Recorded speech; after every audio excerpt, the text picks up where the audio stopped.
आलसी गधे और उसके मालिक की कहानी।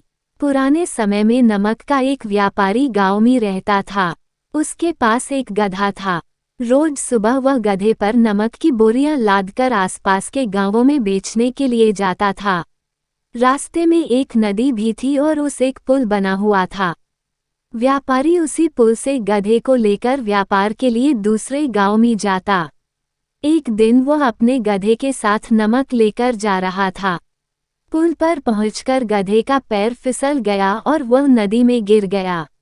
नदी में गिरते ही उसकी पीठ पर लदा हुआ नमक भी पानी में घुल गया।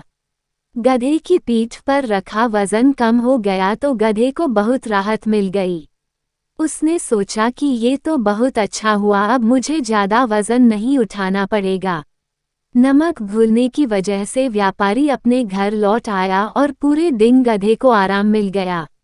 अगली सुबह व्यापारी ने रोज की तरह गधे की पीठ पर नमक की बोरियां लाद दी। रास्ते में जैसे ही पुल आया तो गधा जानबूझकर पानी में बैठ गया। उसकी पीठ पर रखा नमक पानी में घुल गया और उसका बोझ हल्का हो गया। व्यापारी को समझ आ गया कि गधा जानबूझकर पानी में बैठा है। उसे बहुत गुस्सा आया और उसने ठान लिया कि वो गधे को मजा चखाएगा। इसके बाद अगले दिन व्यापारी ने गधे की पीठ पर रुई के बोरे रख दिए और वह निकल पड़ा।